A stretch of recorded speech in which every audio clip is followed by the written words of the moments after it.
کہ آپ اپنی سوچ کو ایک جگہ پہ اکٹھا کر لیں، اس سے زندگی بنتی ہے. صحیح. اور مراقبہ بھی یہی ہے یا اس سے؟ مراقبہ ایک تکنیک ہے، میں اس پہ آتا ہوں. ٹھیک. اچھا، اب اس کی ایک اور مثال لیں. لیزر کیا ہے؟ نارمل روشنی جو ہے نا، جی، وہ آپ کو یہاں آ رہی ہے، کچھ نہیں ہو رہا. اسی روشنی کو آپ کنسنٹریٹ کریں، اکٹھا کر دیں، اور وہ جلا دے گی، وہ لوہے کو جلا دے گی. یہ لائٹ کا استغراق جب کہیں ہوتا ہے وہ جلا دیتی. تو کسی نقطے پہ فوکس ہونے کو جدید اصطلاح میں کنسنٹریٹ کرنے کو ہم کہیں گے استغراق ہو گیا آپ کا، جس میں آپ جذب ہو گئے.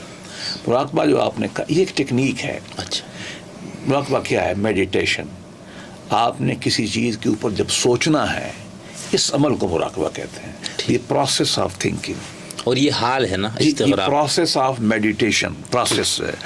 اس کے اندر آپ کو جو استغراق ممکن ہے، صحیح. استغراق نتیجہ ہے، یہ اس کا راستہ ہے. ٹھیک ٹھیک ٹھیک. یہ ایکسرسائز کا عمل ہے مراقبہ جو ہے.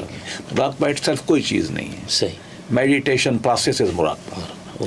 جیسے یوگ کہتے ہیں آرام سے بیٹھیں، یہ مراقبہ ہے. اس کے اندر جو چیز سوچنی ہے وہ اور چیز ہے، جو رزلٹ پیدا ہوگا وہ بالکل اور چیز ہے. اور بہت شکریہ.